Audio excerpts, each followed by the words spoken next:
नमस्कार मित्रहो, मी डॉक्टर निरंजन शहा तुम्हा सर्वांचे आपल्या ई-ज्ञान अँड अकॅडमिक सोल्युशन या यूट्यूब चॅनलमध्ये सहर्ष स्वागत करतो. मित्रहो, आज मी तुमच्यासाठी खास महत्त्वाचा व्हिडिओ घेऊन आलेलो आहे, ज्याच्या माध्यमातून आपण गुड्स अँड सर्व्हिसेस टॅक्स या संदर्भामध्ये काही महत्त्वाचे मल्टिपल चॉईस क्वेश्चन्स कसे असतात, त्यांचे ऑप्शन्स कसे असतात, याविषयी चर्चा करणार आहोत. चला मित्रहो, मग आपण गुड्स अँड सर्व्हिसेस टॅक्सचे प्रश्न पाहू. Question number 1. Goods and services tax is. Goods and services tax हा काय आहे याबद्दल ऑप्शन काय दिलेत बघूया. पहिला ऑप्शन आहे अ डायरेक्ट टॅक्स, दुसरा अन इनडायरेक्ट टॅक्स, तो एक इनडायरेक्ट टॅक्स आहे.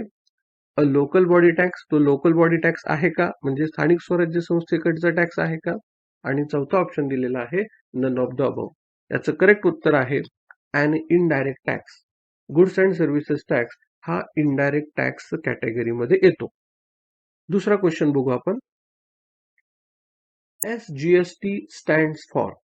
या ठिकाणी फुल फॉर्म विचारलेला आहे. पहिला ऑप्शन आहे state goods and services tax. Slate, दुसरा option slate goods and services tax. तिसरा option set goods and services tax. आणि चौथा ऑप्शन आहे statutory goods and services tax. याचं करेक्ट उत्तर आहे state goods and services tax. Third question. IGST stands for. IGSTचं full form काय. Inventory based goods and services tax. दुसरा option interstate goods and services tax. Intrastate goods and services tax. चौथा option integrated goods and services tax. तर IGSTचा correct full form आहे integrated goods and services tax. Next, चौथा. In India the goods and services tax came into force from. भारतामध्ये GST हे कधीपासून सुरू झालेलं आहे. ऑप्शन 1 जून 2017, सेकंड 1 जुलै 2017, थर्ड 1 ऑगस्ट 2017 आणि चौथा ऑप्शन आहे 1 सप्टेंबर 2017. करेक्ट उत्तर आहे 1 जुलै 2017. Next, goods and services tax law in India is. Option बघूया आपण. Only a comprehensive tax, only a multi stage tax, only a destination based tax आणि चौथा option आहे comprehensive plus multi stage plus destination based tax. Goods and services tax law जो आहे भारतामधला तो कसा आहे याविषयी माहिती विचारलेली आहे. 4 ऑप्शन त्या ठिकाणी दिलेले आहेत. पहिल्या ऑप्शन मध्ये हा एक विशिष्ट कॉम्प्रेहेन्सिव्ह प्रकारचा टॅक्स आहे असं म्हटलेलं आहे. त्यानंतर दुसरा ऑप्शन दिलेला आहे ज्याच्यामध्ये म्हटलेलं आहे की हा मल्टी स्टेज टॅक्स आहे. आणि तिसरा ऑप्शन त्या ठिकाणी आहे तो एक डेस्टिनेशन बेस्ड टॅक्स आहे. आणि चौथ्या ऑप्शन मध्ये असं म्हटलेलं आहे हा तिन्ही प्रकारचा टॅक्स आहे. करेक्ट उत्तर आहे हा टॅक्स तिन्ही प्रकारचा आहे, म्हणजे कॉम्प्रेहेन्सिव्ह पण आहे, मल्टी स्टेज पण आहे आणि डेस्टिनेशन बेस्ड पण आहे. Next, integrated goods and services tax applies to the sales. म्हणजे IGST हे कोणत्या सेल्सला अप्लाय केलं जातं. उत्तर बघूया आपण.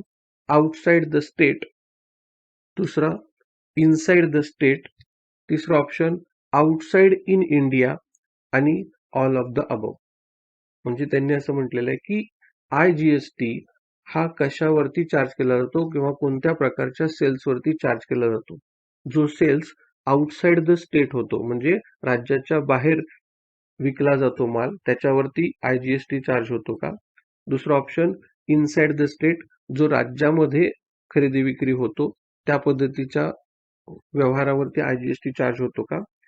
तिसरा ऑप्शन आहे आउटसाइड इंडिया, म्हणजे भारताच्या बाहेर जर विक्री केली असेल तर त्याच्यावरती चार्ज होतो का. आणि चौथा ऑप्शन आहे तिन्ही प्रकारावरती होऊ शकतो का किंवा होतो का.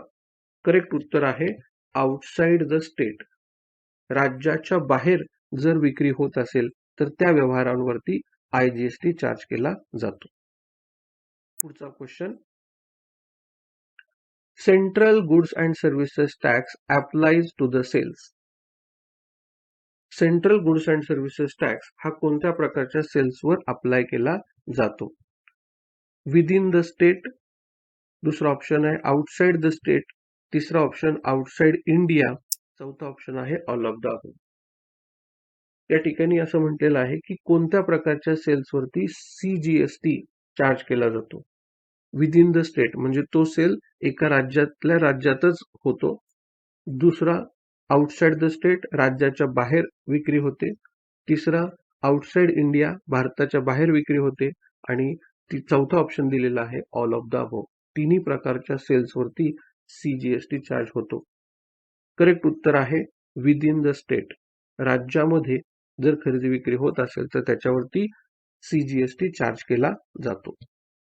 Next, what is the full form of GSTIN? GSTIN याचा फुल फॉर्म काय? ऑप्शन बघूया. Goods and services tax integrated number. दुसरा ऑप्शन आहे goods and services tax identification number. तिसरा ऑप्शन आहे goods and services tax in number. चौथा option goods and services tax information number. याचं correct उत्तर आहे goods and services tax identification number. पुढचा question, integrated goods and services tax applies to the transactions awkward. म्हणजे IGST हा कोणत्या प्रकारच्या transactions वरती अप्लाय केला जातो? Option outside the state, inside the state, outside the India आणि all of the above. IGST हा कोणत्या प्रकारच्या ट्रान्झॅक्शन्स वरती चार्ज केला जातो? पहिला ऑप्शन आहे आउटसाइड द स्टेट म्हणजे राज्याच्या बाहेर केलेल्या व्यवहारांवरती. इनसाइड द स्टेट राज्यामध्ये केलेल्या व्यवहारांवरती. तिसरा ऑप्शन आहे आउटसाइड द इंडिया भारताच्या बाहेर केलेल्या व्यवहारांवरती. की चौथा ऑप्शन मध्ये सर्व व्यवहारांवरती IGST चार्ज होतो? करेक्ट उत्तर आहे आउटसाइड द स्टेट. राज्याच्या बाहेर केलेल्या व्यवहारांवरती काय केलं जातं? IGST चार्ज केला जातो. पुढचा question, central goods and services tax applies to the transactions occurred. CGST हा कोणत्या प्रकारच्या ट्रान्झॅक्शन वरती चार्ज केला जातो? अशा पद्धतीचा प्रश्न आहे. उत्तर within the state, outside the state, outside India आणि ऑल ऑफ द अबव. तर central goods and services tax हा विदिन द स्टेट ट्रान्झॅक्शन वरती चार्ज केला जातो. तर अशा पद्धतीने मित्र आपण गुड्स अँड सर्व्हिसेस टॅक्सच्या संदर्भामध्ये काही महत्वाचे सुरुवातीचे 10 क्वेश्चन्स आपण बघितलेले आहेत. याच्या पुढच्या क्वेश्चनसाठी पुढचा व्हिडिओ बघावा लागेल. पुढच्या व्हिडिओमध्ये आपण उर्वरित काही प्रश्नांची उत्तरे शोधणार आहोत. मित्र, हा व्हिडिओ कसा वाटला कॉमेंट बॉक्समध्ये लिहून मला जरूर कळवा. पुढचे व्हिडिओज पाहण्यासाठी चॅनलला सबस्क्राईब करा, बेल आयकॉनला प्रेस करा.